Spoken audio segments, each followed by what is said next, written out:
Quisiera ahora, Juan, tocar un poquito de historia. Un Ok, poquito de ok, historia, pero me gusta. no historia de la computación y comenzar a contar de cuando alguien comenzó, que la locura de Babbage y cómo él crearon todo lo que tiene que ver con la computación hoy en día, sino que historia de nosotros, los que trabajamos en infraestructura, los que trabajamos en sistema, historia nuestra de los sysadmin, de cómo se hacían las cosas antes de Infrastructure as Code y Configuration Management, porque no han existido siempre, ¿no? Las empresas grandes siempre han buscado eh, implementar automatización lo más que se puede, procesos repetibles lo más que se pueda, pero no existían ese tipo de herramientas antes, de ninguna manera. Entonces, cómo se hacía antes, cómo se manejaba la configuración antes de Infrastructure as Code y Configuration Management. Pues uno, casi todo se configuraba a mano, ¿verdad? Casi todo se hacía a mano, eh, una cosa a la vez, un cambio a la vez, y se usaba mucho Bash scripting. Con Bash se usaba bastante em, scripts para crear los VMs o scripts para configurar los servidores, scripts para configurar servicios y había que estar copiando esos scripts en los servidores y estarlos ejecutando y si fallaba, luego el script era bien complicado porque tal vez el script corrió hasta la mitad y si te falló, tenías que corregir el problema y no podés solo volver a correr el script desde el principio. Toca correrlo desde donde quedó, porque si lo corres desde el principio te va a generar un problema. Entonces se usaba bastante scripting, ¿verdad? Había bastante, una falta de consistencia grande entre servidores de una misma aplicación. Por ejemplo, vos tenés un clúster para una aplicación y tenías 4 web servers, ¿verdad? Y aunque los configurabas con scripts, te topabas con que querías incrementar el tamaño de headers que aguantaba Apache porque pues antes era Apache también, incluso querías incrementar eso bueno, te decía, ya está, y te lo entrego, y decía, sí, está bien, pero comenzabas a probar y mirabas que, hey, fíjate que me falla de manera intermitente, a veces funciona, a veces no, ¿qué será? Y comenzás a ver y era que en uno de los servers no se hizo, porque tal vez sí me conecté al server, sí lo iba a hacer, pero creí que guardé la configuración y no la guardé.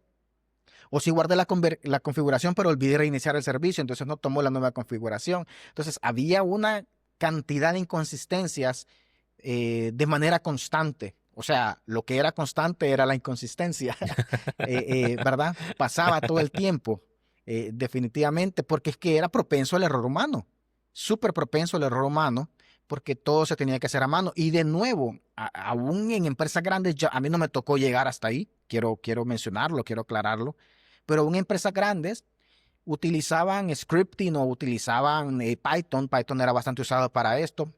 Llamaban los APIs de diferentes servicios internos o externos para crear esta infraestructura o manejar estas configuraciones y lo hacían como de una mejor manera, pero siempre son procesos de cierta manera manuales. ¿Verdad? Estar corriendo el script, estar viendo el resultado de ese script de nuevo, si fallaba en mitad de camino, no podías correrlo desde el inicio, porque no podías repetir el mismo comando una y otra vez. Por Mm, ejemplo, para manejar archivos de configuración se usaba el comando set, que set lo que hace es que encuentra las instancias de una palabra o de una frase en un archivo y lo reemplaza por otro, ¿verdad? Y si yo vuelvo a correr set otra vez después de hacer el reemplazo, me puede reemplazar algo que yo no quería que lo hiciera. Entonces, me explico, era bien tedioso, era bien complicado.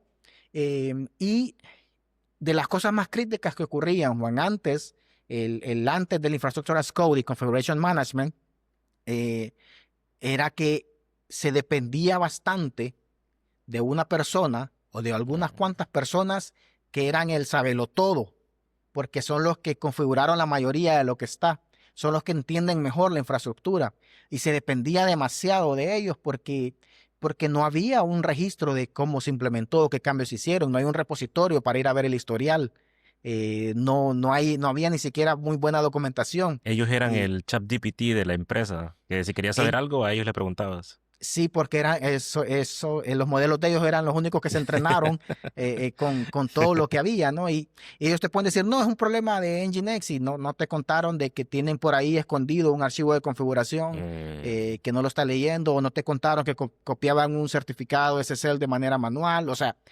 dependía de estas personas bastante porque no había como que un lugar central para hacerlo, ¿verdad? Y por eso te digo, hablar un poco de historia, porque a mí me resulta chistoso cuando estaba recordando yo estas situaciones, preparando este contenido de hoy, que el antes de la infraestructura as code casi suena como decir antes de Cristo, cómo se, ¿verdad? Partió la historia prácticamente para nosotros los Y se del escucha sistema. tan Bueno, lejano para muchos. se escucha lejano para muchos o se escucha como que nunca ocurrió. Tal vez Ajá. para los más nuevos. Me recuerda a un video que vi en TikTok recientemente que un padre le dice a la hija que subiera el vidrio de la puerta de un carro, pero el vidrio era manual. Ajá. Entonces la niña se dijo, era una niña como de 8 años, y ella llegó como confiada porque de que largo vio, dijo, yo sé qué es esto.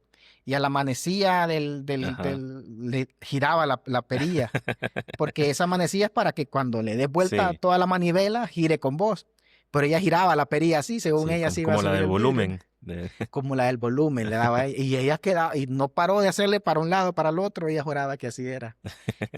Pero no es culpa de las generaciones nuevas, ¿no? Pero sí quiero que se pongan a pensar un poquito los beneficios que traen y cómo era antes entonces, ¿verdad? Y realmente era bien complejo.